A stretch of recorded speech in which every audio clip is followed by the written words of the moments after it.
Bismillahirrahmanirrahim. Ya ayyuhalladzina amanu kutiba alaikumus siyam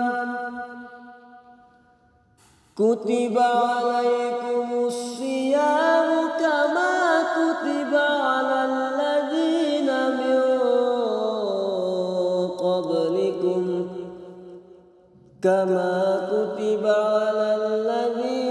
min qablikum la'allakum tattaqun. Assalamualaikum warahmatullahi wabarakatuh. Ma'asyiral hadirin rahimakumullah. Dalam bulan Ramadan yang penuh berkah ini, kita sebagai umat Islam diwajibkan berpuasa oleh Allah Subhanahu wa taala. Selain itu, di dalam bulan Ramadan, kita juga dianjurkan untuk banyak melakukan ibadah sunnah seperti berzikir, beriktikaf, dan lain sebagainya. Itu semua dilakukan sebab di dalam bulan Ramadan terdapat banyak sekali keutamaan. Sebelum kita membahas keutamaan tersebut, alangkah baiknya kita membahas terlebih dahulu tentang asal muasal diwajibkannya berpuasa. Dari ayat yang telah disebutkan tadi, dapat kita pahami bahwa berpuasa merupakan suatu hal yang diwajibkan bagi umat Islam.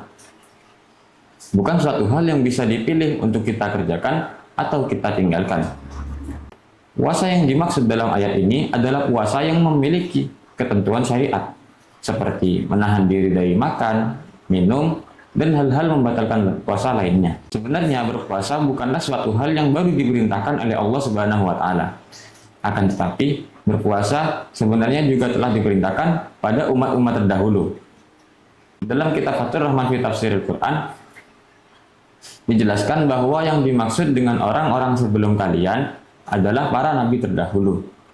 Para nabi terdahulu diperintahkan untuk berpuasa sejak waktu malam hingga malam berikutnya. Kaum Nasrani dulu sering berpuasa ketika musim panas, sampai-sampai mereka keberatan untuk melaksanakannya.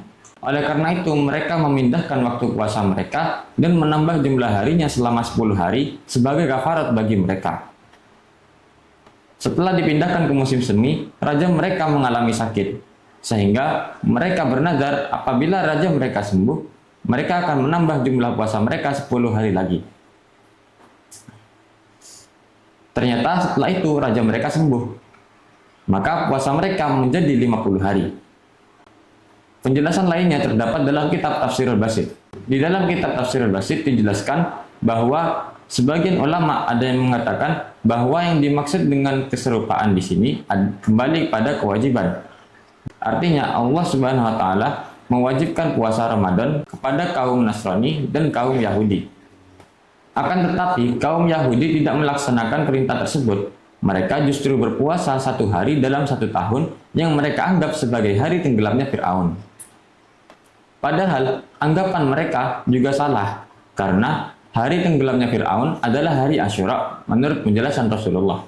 Sedangkan kaum Nasrani, mereka memindah puasa mereka ke musim yang memiliki udara sedang. Sebab terkadang puasa mereka jatuh di musim panas yang membuat mereka kesulitan. Oleh karena itu, mereka meminta pada para pendeta mereka untuk memindahkan waktu puasa mereka dan menambahkan jumlah harinya. Setelah hal tersebut dilakukan, salah satu dari para pendeta mereka mengalami sakit di mulutnya.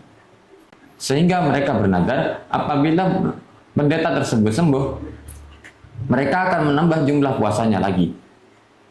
Ternyata pendeta tersebut sembuh. Akhirnya jumlah puasa mereka menjadi 50 hari. Hal ini sesuai dengan firman Allah yang berbunyi, "Wattakhadhu akhbarahum wa ruhbanahum arbaban min dunillah." Mereka menganggap para pendeta dan para rahib mereka sebagai Tuhan selain Allah. Penjelasan lainnya masih terdapat dalam kitab Tafsirul Basit dari Imam Asy-Syafi'i. Beliau berkata bahwa kaum Nasrani mengambil sikap terlalu berlebihan. Mereka berpuasa 1 hari sebelum 30 hari dan berpuasa 1 hari setelah 30 hari.